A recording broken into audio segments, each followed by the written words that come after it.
What I would like to teach you today can be summarized in three simple, not easy to do, just simple to understand steps. The first one is becoming aware. The second one is planning, and it's not what you think. The third one is reflection.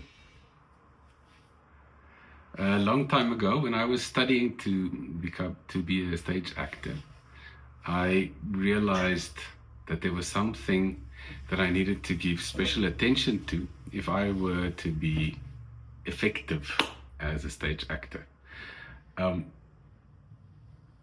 To try and explain it to you, if I were on the stage and I didn't believe what I was doing, you wouldn't believe me either, and that would be some kind of a disaster for the play. So one of the tools that I started to really implement in my life was to start to think about what I was thinking about the whole time, to be aware of what I am thinking. And that is where I would like to start with trying to teach you today something that will help you to change any behavior that you would like to change. With each one that I explained to you, I will also give you an action step, something that you can start. You can start with this process today, and as you have success with a part of it, you can progress to the next step. But before we dive into all of those things, there's something that I need to explain to you. If one goes and looks at the Bible in Exodus, where God gives the instructions for Moses and the people of Israel to build the tabernacle, He gives them one specific measurement, and that's the cubit. Now, a cubit is that which goes from your elbow to your fingertip. My cubit is different from yours.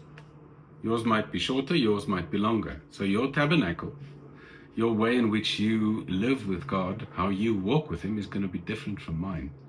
And I would like to emphasize and stress that very much. What I'm teaching you, the principles work, but the way that you might apply it in your life is going to be different, probably very different from the way that I do it.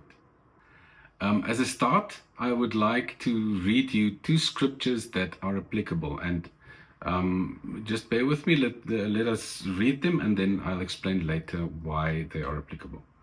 The first is in Luke 6 verse 45. The good person out of the good treasure of the heart produces good, and the evil person out of evil treasure produces evil, for it is out of the abundance of the heart that the mouth speaks. The other verse is from Proverbs 4 verse 23. It says, keep your heart with all vigilance, for from it flow the springs of life. The reason why I wanted to incorporate these scriptures is that it is very important that we diligently work at keeping our hearts right, in the sense of that we don't let things in that are not supposed to be there, because what we let in is what's going to come out as well in what we say and what we do. Okay, so let's dive into the first step of the transformation that we are going to do together. It doesn't matter what it is that you would like to change in, maybe a reaction that you have, something that you do that you don't want to do. I find that things that are really a problem for me is where I just react, and then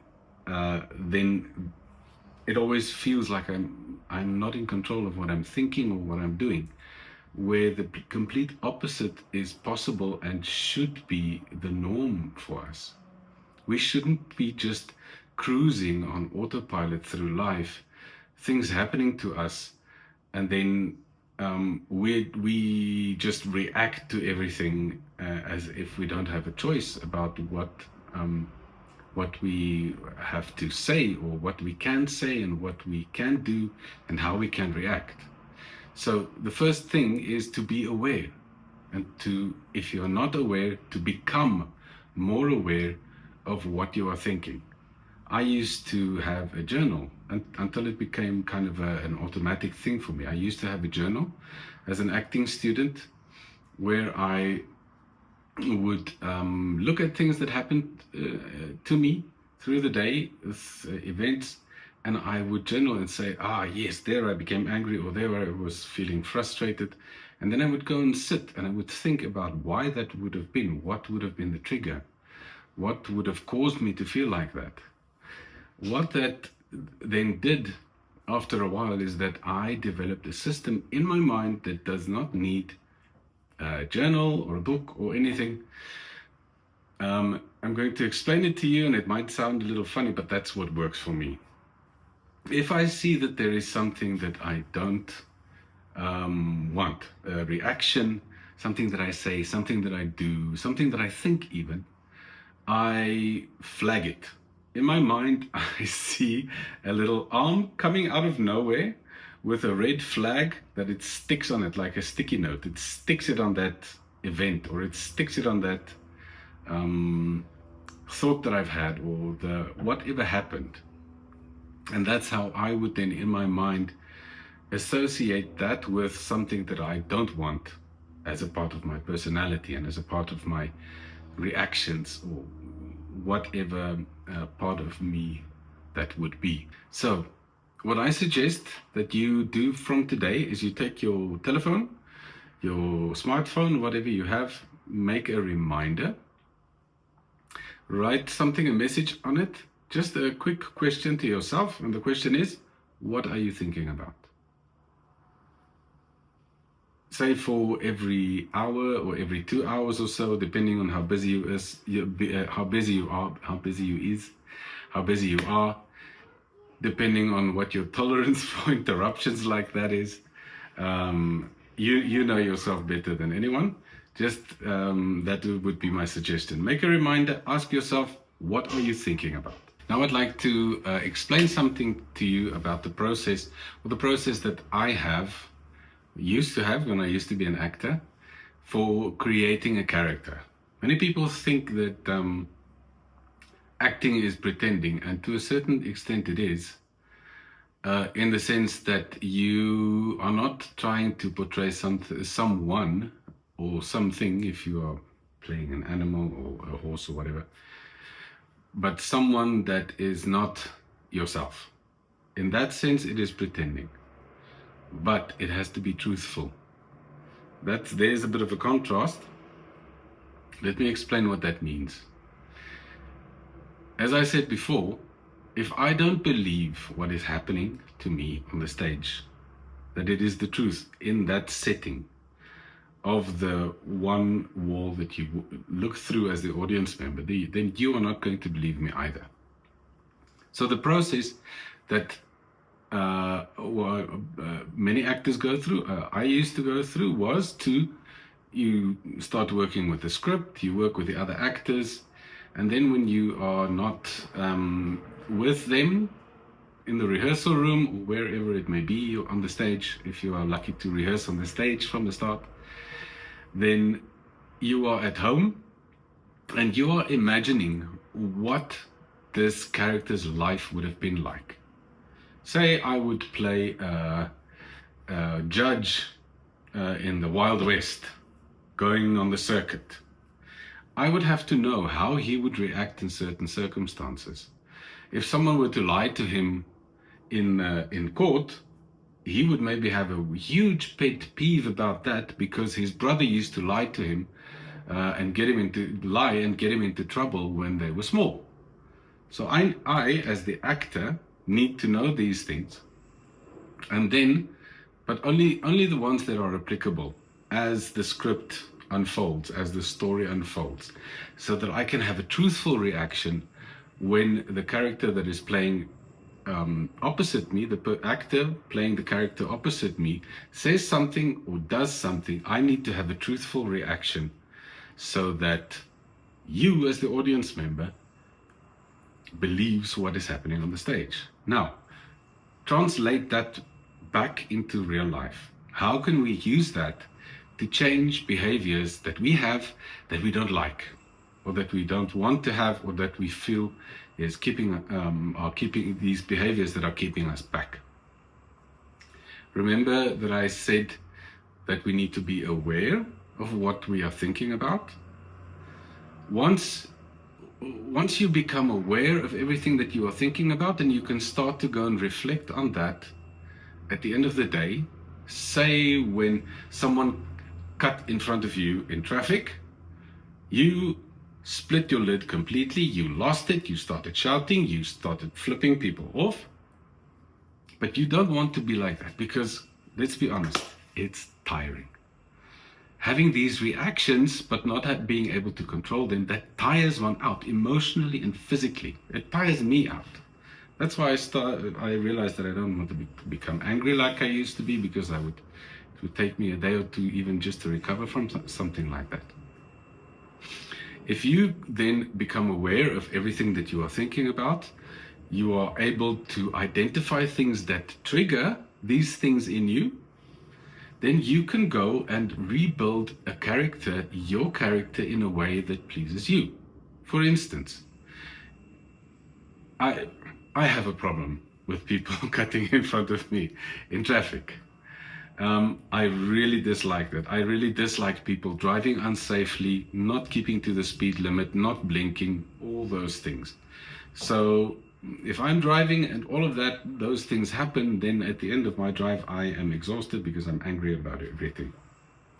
But I have been able to train myself to not react by sitting, thinking about these things, seeing it in my mind, me driving in my car, someone cutting in front of me, and then I practice my reaction in my mind.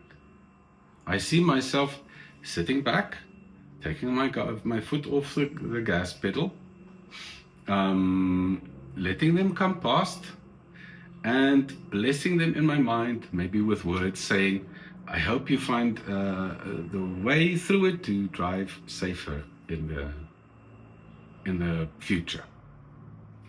It didn't work perfectly the first time, also not the second time, but after a while, this reaction became my standard. There are people that you can ask that saw my reactions sometimes, and I think they know that I'm speaking the truth, that this has changed. Okay, so let's recap just everything that we've said so far. You have now become aware of your thoughts. You are automatically flagging instigator thoughts and instigator happenings, events that lead you to reacting in ways that you don't want to, or doing things that you don't want to. And now you are also, at the end of the day, when you have some time, sitting, going through your day in your mind and planning and practicing your reactions that you would like to have in the future to these things. I would recommend that every time that you have a reaction or an emotion or a thought that you are flagging, that you attach it to a vivid image of the event that happened, so that it is really cemented in your mind and in your memory, and with time it can enter into your subconscious mind, so that it becomes second nature for you to react in the way that you want to react. And when you practice your reaction in your mind, practice it at least 2 or 3 times in the vivid and really real way, that as real as you can, so that it becomes cemented. As I said before, the third of the 3 steps, I call it reflection. That means that as one starts to get really into this process, you need to, in your assessment of yourself at the end of the day, the end of whatever period that you assess yourself, be really honest. Was I successful today in reacting in the way that I wish, or that I hoped, or was I not? And if you weren't successful, go and look at why. Did you maybe not imagine or your planned reactions strong enough that you maybe not do it enough? What was the problem? And then go and tweak. Go and redo it if you have to. Go and sit, look at your flags, look at everything that you associated with. Do your planning, practice the planning reactions, the planned reactions, and then go into the next day with new hope, with new confidence that you are going to be able to do it today. Okay, so now you have started on this journey of wanting and intending to change yourself, to change how you react to things, to change how you do certain things. I need you to remember that with this intention of you wanting to change and changing, it's going to come resistance to change. It's just how we are. We have trouble and we don't really want to change the things because change hurts. It's not an easy process. But then on the other hand, I would like to say, you have now opened the box. Once you've had a little bit of success, you will start to see the possibilities. You will start to see what you, through your intention, can change in your life. And that's just going to explode in your mind. If you like and have had some success, please post some things in the comments, and I would like to also friendly ask you to subscribe to my channel. Leave a like so that maybe the algorithm recommends this video to more people. I would really, really appreciate this. And thank you very much for your time, and thank you for listening. I hope you've benefited from what I've tried to teach.